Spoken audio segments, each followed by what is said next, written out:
Hi, everyone. We are the Relationship Coaches, and I'm Lisa. And my name's Lindsay. And today we're talking about one of our very favorite topics, love languages. Yeah. So you probably have heard of love languages before. It's a household name. I feel like it is, yeah. Yeah. What are your love languages, Lise? So one of my love languages is share everything. I want to share all of my things with you. If I offer something, please take it. It makes me feel so good. And I want you to share all of your things with me. Clothing, food, ideas, conversations, everything. Share everything. Okay. All right. What's one of yours? One of my love languages is don't touch me. Like, don't touch me. I know that one of the love languages is physical touch, but mine is like, don't touch me, or know when I want to be touched. Sometimes I want to be touched and sometimes I don't, and you should know that. Like, for instance, if I'm like changing into my PJs and I'm like halfway naked, halfway not, don't come around and touch me. I'm busy. I'm getting dressed. Or like I'm getting into like bed, like don't attack me before I've got comfortable. I'm not ready to be touched. Right? Yeah, that's good. Okay. Another one of mine is keep up. So, in general, in life, keep up. So, like, if we're walking somewhere, keep up. If we're running somewhere, I like to move at a very fast pace. And as my children can tell you, if you don't keep up with me, like, I just keep walking, like, you'll be gone. But also keep up in our conversations. So I have a beautiful, complex ADHD brain, and so I jump topics very, very quickly. Like scroll. Yes. And I have this expectation that you're going to keep up with whatever topic we're going from. It could go from board games to sex to what do you want to do today? And I just like that. And I'm just going to assume that you know exactly what I'm talking about and what I mean. And if you don't, that you'll be very forgiving of my rapid movements. I love it. One of my other love languages is gifts, which is actually one of the love languages. But really, it's like all the things. Like, I want you to give me things all the time, even like if it's just like a new piece of paper. Like, I like new things, and I like even more that you've thought about me. So maybe it's an old thing and you're like, oh, Lindsay would really like this piece of paper. You should give it to me. Like, I love getting things, especially when I don't expect them. Yeah, the thought behind it. Yeah. Yeah. Another one of mine is make coffee for me. I love it. I absolutely love it when somebody goes to the effort to make me this beautiful, warm cup of coffee that just makes me feel so loved. I like that. Can I take that one too? Yeah. Okay. Yeah. So, what we want you to know is that you can come up with your own quirky titles and names for how you want to be loved. And for this series, we're going to be talking about some of the traditional love languages that Gary Chapman introduced us to in the 80s. And then we're also going to talk about the evolution of the love languages into different love styles. And yeah, because right now, like in today, you could Google love languages and there's like so many versions now. Mm-hmm. Yeah. So many things that have come up. But really the most important thing still exists about love languages, and that is that it's just like a window into other people's hearts, right? So it's a way of knowing how to love them, how to make them feel special, how to like really like fill up that love tank of the people in your life that you love.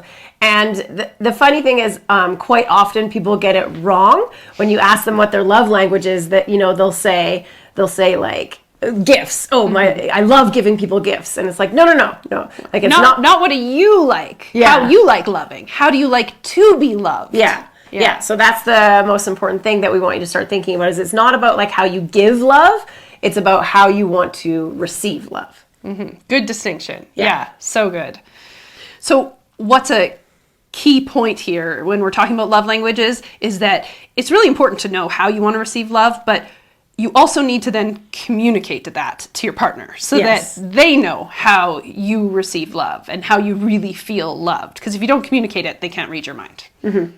Yeah. Such a good point. Yeah. And to also note that it's not a fix-all, and it's not like the only thing that matters in relationships. Like, we don't want to put too much on this. Like, this is just one of many tools. Yes. Yeah. So let's dive deep then, Lise, let's use the love styles, the new ones. Yes. So let's go into each of the 7 love styles and tell people what they are. Okay, amazing. So one of them, one of my new favorite ones actually, is emotional. So emotional connection with your partner, feeling emotionally safe, feeling like you can go to them on a hard day and they will be there for you, and being able to talk about, all of the sort of heart-centered and heart-filled topics. Of course, I love this one. I love this one too. It can be super scary for some people, but it's a pretty important one that I think was definitely sort of like left out of the OG love languages. The OG, So, yeah. I think how some people would describe this one is like when you hear people say, my partner is my rock. Ooh, I think like what they're that. really Yeah. describing there is this emotional love language. Like, my partner has my back. Like, I can be in tears. I can be like so emotional, and they just get me, or they don't get me, but they're holding me. Yeah. Right? Yeah, no, that's so true. Like you feel comfortable being with them when you are feeling emotional and know that they're going to do what you need. And like you said, sometimes it's words, sometimes it's just being held, sometimes it's having them help you solve it. But Yeah. this idea that you feel comfortable and confident going to them Yes. with your troubles, with your bad days, Yeah. with your fears and anxieties. Yes. Yeah. And so, again, this isn't everyone's love language, but if you really feel loved when your partner is doing that for you, then this could be one of yours. So let's do the other new one then, Lise. The other, from the OG to these new 7 love styles, there was 2 new ones. One you just described, the emotional. What's the other new one? Intellectual. Okay. So the intellectual love style is all about like the meeting of the minds, is how I like to think of it. It's like being able to share your opinion with your partner about a topic and have them share theirs, and like to dive into deep conversations about anything from like family members to politics to, how you want to plan, getting fit, like whatever it is, it's that you go to your partner for their opinion, you trust their opinion, you want their opinion, and inversely they want yours. Yeah. Yeah. And not only do they want yours, but they create a safe space for it. So like you can say it without judgment, and you can have just like this open communication where you have these really thoughtful discussions where you're diving into topics that, really interest you.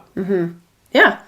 And I think that often couples have this intellectual connection with colleagues and friends, and maybe they did originally with each other, but they've kind of like lost that for whatever reason. And so it's an important one to know, because I think when you're not having, for a lot of people, when you're not having those conversations with your partner, then you are going to be you want to have them with someone, right? So true. And it can be a hard thing to like invite back into your relationship, but so important. Yeah, it's so true. I love that point, Lise, because when I took the 7 love styles test, this was one of mine, intellectual. But I really, I thought about it, and I'm like, I don't really have all those, deep, super thoughtful conversations with Trev all the time, but we used to, like you said, when we were dating, we used to talk about all the things, right? And we'd be on top of, world events and, have those, discussions. And then discussions as you get into 10, 15 years of a relationship end up being more about, kids and their stuff and their activities at school and parenting. And, yeah, so it is really important to think about, how do I invite this back in? Yeah, and to remember that you fell in love with their brain. Yes. That you fell in love with the way that they think and the way that they remember things and how passionate they get on certain topics. Yeah. Right? Because that's hot. It is hot. And that's how I'm going to remember this one forever now. What's intellectual is being in love with their brain. So I would kind of argue that new love style we were talking about, intellectual, probably in the OG love styles or love languages would have been lumped into quality time. Yeah. Yeah, I think so too. Having conversations. Yeah. And so let's jump into that one then. Quality time and love styles, they call it activity. I think they're very similar. So spending time with your partner, specifically doing something that brings you closer together, that makes you feel more connected and more loved. And this one can be tricky, right? Because most couples love doing things together, but often we have couples that have different things that they like to do, right? Yeah, so totally. one's like dragging one to all the sports events and the other's dragging them to like the craft fairs or the farmers markets. And so those are both activities. But it can be really centered around individual interests. Yeah, which is important to note because let's say, and this isn't one of mine, but let's say one of my love languages was quality time. And you were like, well, we spend time together all the time. Sure, but if we're spending time together and it's not something that I see as bringing us closer, it's not really feeding that love language. That's such a good point. Yeah.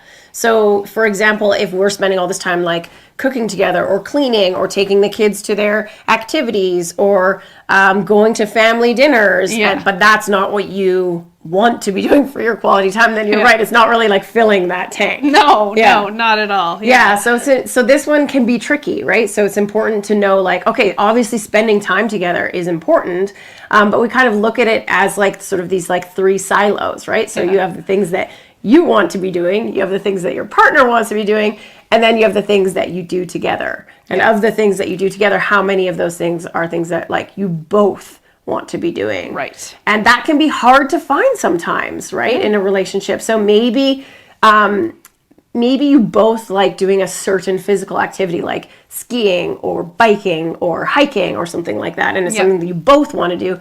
Great. It's awesome to be able to identify that and then make sure that you are making time to do that thing that you both enjoy doing. Yeah. I would say that's Trevor and I for sure. If we're bringing it into like real life examples, like we ski almost every weekend in the winter and we both want to ski. So that is something that we are doing together, quality time that we both want to do. But then like, so I'm the organizer. Yes. So I organize like date nights and we have season theater tickets. So we do theater tickets. And so that's quality time too, but really that's for me. Yes. He doesn't want to go. Great. But he comes. Yeah. He comes so that's an example of something you're doing together that like fills your tank. Yeah. And he's kind of doing it, gifting that time together. Probably makes him feel closer and connected, but not as much maybe as it makes you feel. So what's an example of something that you do for him that you're doing to fill his quality time, but that you don't necessarily want to do? You can't. This is like a trick question. I'm the organizer, so there's nothing. Let's be real. But we have things we do together. That's awesome. I'm going to ask him. Okay. So that's quality time.